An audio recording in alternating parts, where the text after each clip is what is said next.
Allah tahu kekurangan uang kita, dililit utang, yang tagihan kontrakan habis ya, yang tiba-tiba rajin itikaf ya. Kenapa ini kontrakan habis Kang? Masalahnya sebetulnya seberapa hebat kembali ke Allahnya. Banyaknya sibuk dengan selain Allah, benar? Telepon sana, telepon sini, WA sana, WA sini. Tapi Allah yang maha melihat keadaan dia yang sebenarnya dan menguasai solusinya, nggak diingat, nggak disebut, nggak minta ampun ke Allah, tidak bersujud minta ke Allah, sibuk sana sini sana sini. Nanti alarmnya apa? Gelisah. Pokoknya kalau ini udah berkecamuk, kalau itu mesti hatinya sedang tidak kepada Allah. A'udzu billahi minasy syaithanir rajim. Alam tara anna Allah ya'lamu ma fis samawati wa ma fil ardh.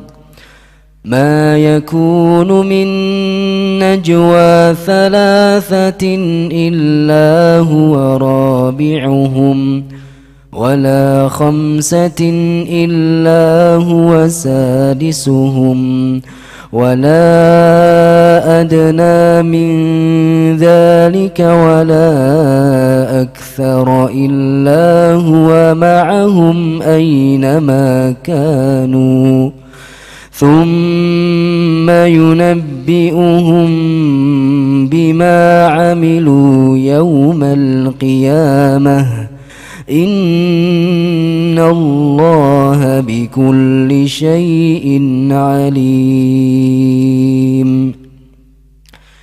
Tidakkah engkau perhatikan bahwa Allah mengetahui apa yang ada di langit dan apa yang ada di bumi? Tidak ada pembicaraan rahasia antara tiga orang, melainkan dialah Allah yang keempatnya. Dan tidak ada lima orang, melainkan dialah Allah yang keenamnya. Dan tidak ada yang kurang dari itu atau lebih banyak, melainkan Allah pasti ada bersama mereka dimanapun mereka berada. Kemudian Allah akan memberitakan kepada mereka pada hari kiamat apa yang telah mereka kerjakan. Sesungguhnya Allah maha mengetahui segala sesuatu. Masya Allah. Jangan pernah merasa ngobrol berdua itu tidak ada yang dengar selain berdua. Allah yang ketiganya. Dalam rapat itu jangan merasa rapat ini luput dari pendengaran Allah. Kalau sedang rapat, Allah memperhatikan siapa yang rapat. Allah memperhatikan ucapan-ucapannya. Dan solusi yang baik itu hanya datang dari Allah. Makanya kalau rapat jangan sok pinter. Rapat itu awali dengan minta tolong ke Allah. Sambil rapat juga sambil minta tolong kepada Allah. Karena Allah melihat kita sedang rapat. Dan selesai rapat juga minta tolong ke Allah. Kalau azan berkumandang, selesaikan itu. Maaf, berhentilah rapatnya. Segeralah sholat. Karena sholat yang akan mendatangkan pertolongan Allah, bukan rapat. Sehebat apapun rapat, kalau Allah tidak menolong, tidak bisa terjadi sesuatu. Hadirin, mari terus dizikirkan dengan dilatih yakin. Dimanapun kapanpun, Al-Bashir, ya Allah, Engkau melihat diriku, Engkau mengawasiku. Asy-Syahid, Engkau menyaksikan segala-galanya yang kulakukan. Ya Allah, Ar-Raqib, wahai Allah, Engkau mengetahui segala isi hatiku, pikiranku, segala yang tersembunyi. Tidak ada yang tersembunyi bagimu. Mau tidur, ya Allah, terima kasih atas semua nikmat yang Engkau berikan.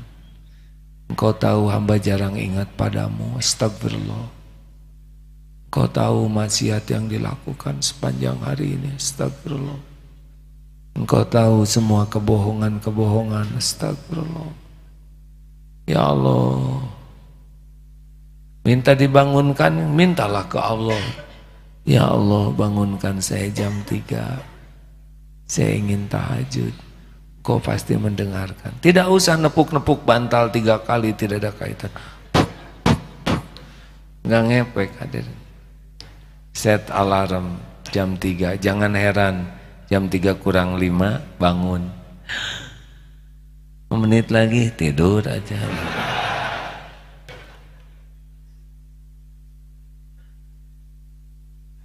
Bangun tidur.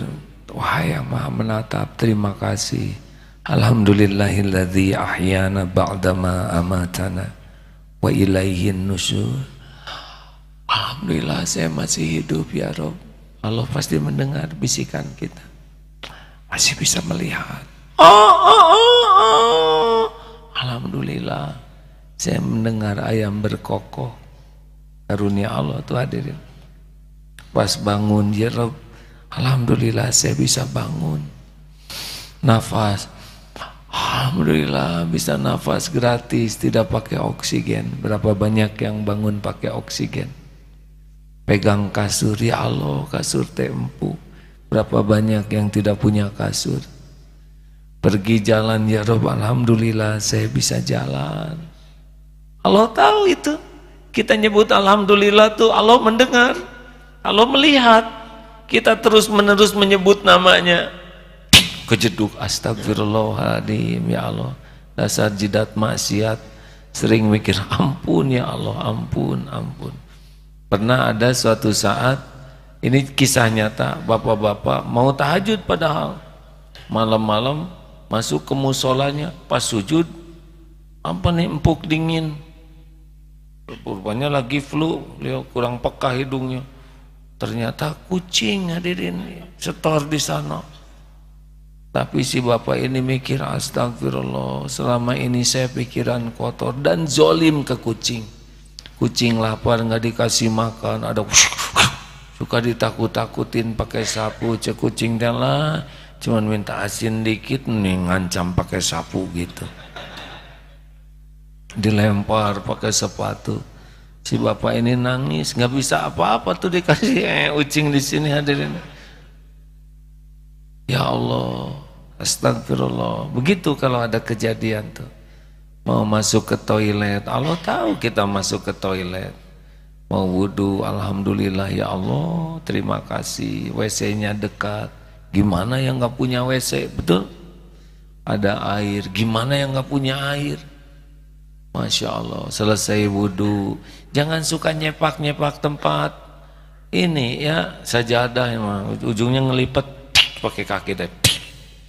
Allah lihat, mending nggak sopan pisan ke Allah ya, atau perbaiki pakai tangan yang bagus. Kan Allah lagi melihat kita mau tahajud, benar? Pakai minyak wangi supaya harum ya Allah, pakai baju yang rapi, jangan sampai sekenanya aja ya. Iya, pakai baju yang rapi. Kenapa ketawa? Ya nggak apa, kadang-kadang ada yang beda ya. Minta tolong ke Allah supaya diberi kehusyuan. Kalau bisa HP jangan dekat ya. Kalau udah buka HP, udah itu. Terus broadcast, bangun, bangun sahabatku. Sepertiga malam terakhir saat mustajab. Pada dia mah nggak sholat terus gini. Allah melihat, tipu ya. Lagi sholat nangis khusyuk ya Allah. Tiba-tiba bangun orang tua atau pendamping hidup. Ada air mata di sini. Jangan acting ya. Allah lihat ini lagi acting, lagi nangis. Iya Pak, doakan Bapak. Tipu yang itu air mata bekas menguap. Allah juga tahu, bukan sedih. Enggak boleh tipu-tipuan gitu ya. Asli semua tuh ya. Setuju? Enak hadirin. Terus merasa dilihat Allah. Katanya begitu yang sudah ma'rifat tuh. saya baru ingin seperti itu. Tapi kalau sudah selalu merasa dilihat Allah, sibuk tuh dengan Allah tuh, benar? Ya Rabb. Ustaz, wa idza sa'alaka ibadi. Kalau orang sudah yakin dengan ayat ini, oh, tidak terlalu tertariklah sibuk dengan penilaian makhluk. Fadhol Ustaz. Surat Al-Baqarah ayat 186. A'udzu billahi minasy syaithanir rajim. Wa idza sa'alaka 'ibadi 'anni fa inni qarib ujibu da'watad da'i idza da'an فَلْيَسْتَجِيبُوا لِي وَلْيُؤْمِنُوا بِي لَعَلَّهُمْ يَرْشُدُونَ. Dan apabila hamba-hambaku bertanya kepadamu wahai Muhammad tentang aku, maka sesungguhnya aku dekat. Aku kabulkan permohonan orang yang berdoa apabila dia berdoa kepadaku. Maka hendaklah mereka itu memenuhi perintahku dan beriman kepadaku agar mereka memperoleh kebenaran. Tuh begitu, wa idza sa'alaka ibadi anni fa inni qarib. Jika hamba bertanya kepadamu wahai Muhammad tentang aku Allah, katakan aku adalah dekat. Aku kabulkan orang-orang yang meminta kepadaku. Maka hendaklah mematuhi perintah Allah dan beriman supaya mendapatkan tuntunan kebenaran dari Allah. Jadi jangan dulu curhat kemana-mana. Yang dicurhatin juga banyak masalah. Dan tidak ada bisa orang menolong kita kalau Allah tidak menggerakkan orang menolong kita. Curhat pertama ya kepada yang maha dekat. Makanya gerbang pertolongan Allah, wasta'inu bis-sabri was-shalah. Sabar, tahan diri dari sikap. Sabar itu kan menahan diri dari perkataan, perbuatan, pikiran yang tidak disukai Allah. Kalau udah nahan, tumpahnya ke sholat. Jangan tumpah dulu ke orang. Sholat dulu. Tapi saya mah kurang khusyuk. Mendingan sholat kurang khusyuk daripada tidak sholat. Kapan khusyuknya? Mungkin dapatlah 30%, 15%. Kalau nggak sholat ya nggak dapat apa-apa. Allah juga tahu kita teh lagi banyak pikiran, lagi tertekan. Sholat tumpahkan kepada Allah, karena cuma Dia yang bisa membulak-balik segala urusan. Tidak ada lagi bergabung jin dan manusia mau menolong, nggak akan terjadi kalau Allah tidak menghendaki. Bergabung jin dan manusia mau mencelakakan, tidak akan celaka tanpa izin Allah. Kita ini ciptaan Allah, milik Allah, dalam kekuasaan Allah, tak bisa jatuh sehelai rambut pun tanpa izin pemiliknya. Siapa? Allah Subhanahu wa ta'ala. Makanya ke Allah lah. Dalam kesendirian Allah melihat kita, dalam keramaian tetap saja Allah melihat kita. Makanya orang-orang yang mengenal Allah tidak pernah kesepian dalam kesendirian dan tidak pernah tenggelam dalam keramaian, karena selalu bersama Allah yang maha melihat. Efeknya kalau beramal ikhlas, sudah dia susah maksiat karena Allah melihat terus ya. Neng, ada siapa? Ada Allah, Kang, tong harewasan gitulah. Kemana nih? Akang mau datang nih. Datang kemana? Ke rumah Neng. Kita teh belum halal, Allah teh melihat. Allah tong Allah wae atuh.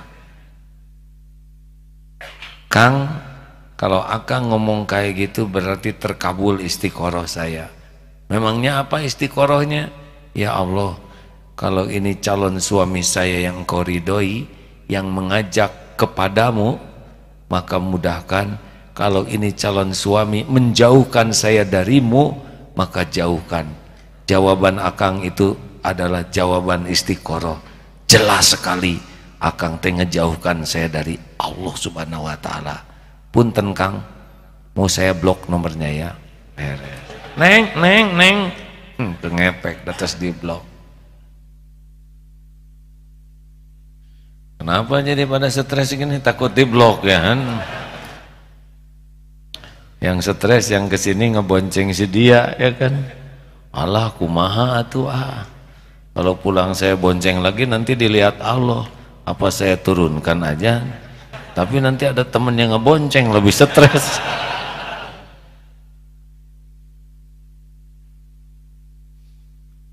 Kalau beramal sudah waqafa billahi syahida, cukup Allah aja yang jadi saksi. Orang lain mau lihat mau nggak lihat gak ada masalah, Allah pasti lihat. Orang lain mau tahu mau tidak tahu ya nggak apa-apa. Yang penting mah Allah pasti sudah tahu. Betul? Orang lain mau berterima kasih atau tidak, bukan urusan kita. Itu mah urusan beliau. Urusan kita, amal kita diterima Allah. Orang mau mencemooh amal kita, ya nggak apa-apa. Yang penting kita perbaiki terus supaya Allah ridho. Betul? Gimana nih kalau saya melakukan sesuatu tidak salah tapi di kantor saya disalahkan? Tenang, dah Allah tahu. Misalkan di kantor ada kehilangan barang, kita dianggap tertuduh, saudara ya? Tidak, Pak. Dan jangan emosi, tenang saja. Alhamdulillah, saya tidak mengambil. Tapi di sini tidak ada lagi selain saudara. Sing yakin Allah sedang menguji kita. Allah tahu kita tidak ngambil. Pasti Allah melihatnya kita tidak ngambil. Dan pasti Allah lihat siapa yang ngambil, ya kan? Lalu kenapa kok ini saya disalahin? Emang takdirnya udah diuji sekarang, diuji begitu. Episodenya oleh Allah, kita diuji sekarang, disangka ngambil padahal kita enggak. Tenang hadirin, Allah pasti menyaksikan. Dan Allah tahu ketika kita diinterogasi, ngambil ya enggak, alhamdulillah Pak. Saudara jangan bohong. Tidak bohong. Saya tidak percaya kepada saudara, ya enggak apa-apa Pak, silakan saja. Karena yang paling penting saya mengatakan yang sebenarnya. Dan saya yakin Allah akan menolong saya. Hanya saya lagi diuji saja begini. Allah mendengar setiap ucapan. Allah menyaksikan tuh setiap obrolan. Dan Allah tahu keyakinan di hati setiap hambanya. Oh gampang nanti Allah buat jalannya yang menunjukkan bahwa saudara tidak mengambilnya. Enak kan kalau yakin begitu? Halo? Orang yang yakin mah ajeg hadirin. Gimana kalau saya dipecat dari kantor? Belum tentu, siapa tahu naik pangkat sesudah itu. Tenang saja hadirin. Saya benar-benar di PHK karena saya tidak mau ngaku. Insya Allah Allah mengeluarkan saudara dari tempat itu, mungkin akan memberi pekerjaan yang lebih berkah. Kita udah jujur, kita disangka, kita di PHK, tenang, yang membagikan rezeki itu Allah Subhanahu wa taala. Emang kalau di PHK rezeki langsung mampet? Ini teh pertanyaan, jawab hadirin. Emang rezeki dari Allah harus dari pekerjaan itu? Enggak, kalau PHK langsung nggak ada rezekinya, atau yang di PHK pada meninggal. Berapa banyak yang gara-gara di PHK malah jadi punya perusahaan sendiri? Iya kan? Tenang hadirin, Allah satu-satunya pembagi rezeki, penguasa, yang menahan, membuka. Nih ada ayatnya. Sebentar ya. Nah kalau nunggu begini saudara istighfar, jadi jangan mikir nggak jelas ya. Tadi ada di sini hadirin. Oh, surat Al-Isra ayat 30 Ustaz. Al-Isra ayat 30. Inna rabbaka. أعوذ بالله من الشيطان الرجيم إن ربك يبسط الرزق لمن يشاء ويقدر إنه كان بعباده خبيرا بصيرا. Sesungguhnya Rabbmu Allah subhanahu wa ta'ala melapangkan rizki kepada siapa yang dia kehendaki dan menyempitkannya. Sesungguhnya dia Allah maha mengetahui lagi maha melihat akan hamba-hambanya. Jadi kalau kita bokeh Allah udah pasti tahu. Nggak usah banyak doa abdi teh bokeh, mohon. Asli hadirin, kita lapar Allah juga tahu. Dan Allah satu-satunya yang membuka, melapangkan, menutup. Ini ada kejadian menarik nih hadirin di New Zealand. Alhamdulillah saya baru kembali dari New Zealand dan Perth, Australia. Saya bersama sahabat saya Ustadz Reza itu ya, seorang pengusaha sapi. Suatu saat sedang jalan melihat orang yang homeless yang tidak punya rumah sedang duduk dengan anjingnya. Ini beliau ini langsung mendekati dan ngobrol dan mendakwahkan tentang tauhid. Tidaklah, saya nggak dekat, hanya lihat aja dari jauh. Loh, tidak lama kemudian berdiri tuh dua-duanya dan ikrar syahadat. Masya Allah, saya aja nggak pede tuh karena susah ngomong bahasa Inggrisnya dan nggak terbayang itu. Ya Allah, engkau perlihatkan, insya Allah kalau tunawisma itu meninggal, dia sudah syahadat walaupun belum sholat, setidaknya dia sudah meyakini tentang tiada Tuhan selain Allah dan Nabi Muhammad adalah utusan Allah. Lalu dianjurkan ke masjid mana untuk belajar agama. Selesai. Nah, pada waktu jalan agak jauh, tiba-tiba ada uang di bawah tuh $50. Sekitar setengah juta lah gitu ya, hanya selembar. Pegang, pegang. Wah, ini bukan uang saya. Tapi kata orang-orang yang lewat, take it. Ambil katanya. Ambil. Gak ada yang mau dikasih. Ingat ke yang tadi tunawisma tuh. Datengin lagi, kasihkan saja. Wah, dia kaget. Baru juga syahadat, dapat tuh setengah juta rupiah yang sambil dia lihat begitu. Cara Allah ngasih rezeki menggampang, benar? Allah tahu kekurangan uang kita, dililit utang, yang tagihan kontrakan habis ya, yang tiba-tiba rajin itikaf ya.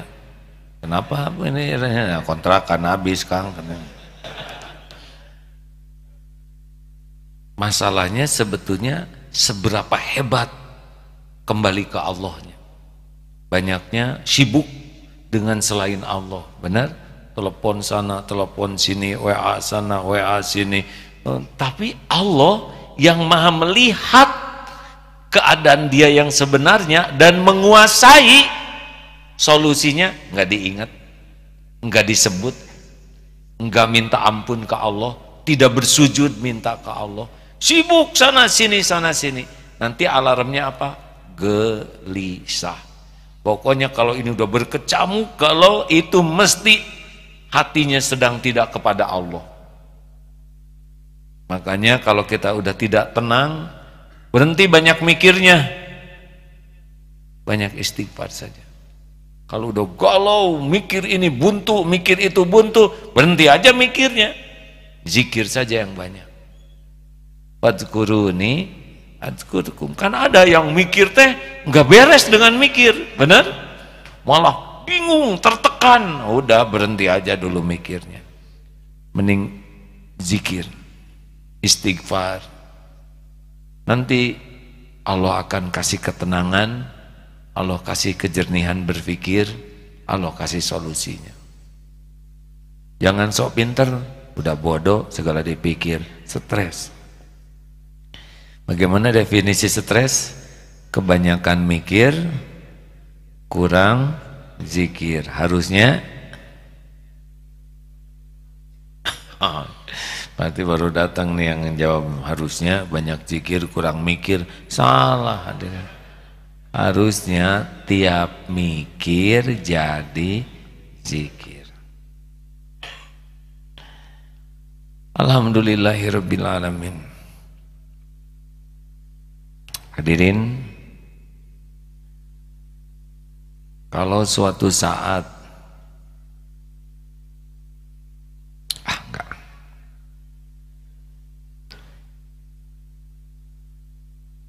Saya pasti suatu saat tidak akan ada lagi di kursi ini. Mungkin karena ajal datang, benar? Mustahil hidup selamanya, tidak mungkin. Atau mungkin ada tugas yang lain, ya. Saudara akan teruji apakah datang karena makhluk atau karena Allah, gitu. Mudah-mudahan nanti kalau Aat tiada, maka yang mengisinya jauh lebih disukai Allah. Karena bukan perkara jago bicara, tapi perkara disukai Allah atau tidak. Mungkin ada yang tidak terkenal, tapi Allah suka sekali, sehingga ucapannya diberi kekuatan oleh Allah. Dan Allah takdirkan kita bisa tergugah dan berubah. Tidak harus terkenal. Saudara juga tidak tahu siapa guru saya, betul? Dan guru A juga sangat tidak mau diperkenalkan kepada yang lain. Karena tidak penting bagi beliau diketahui orang. Yang penting ilmunya bermanfaat. Berusahalah datang kalau toh dirasa ada manfaatnya, ya. Karena yang bisa membuat manfaat adalah Allah. Dan Allah bisa jadikan siapa saja jadi jalan. Jangan harus yang terkenal saja yang ceramah. Ada tradisi sepertinya kalau kurang terkenal, kita tidak semangat untuk menyimak. Padahal yang membuat manfaat itu Allah Subhanahu wa Ta'ala. Dan Allah tahu perilaku setiap penceramah setiap saatnya. Allah tahu niatnya berceramah.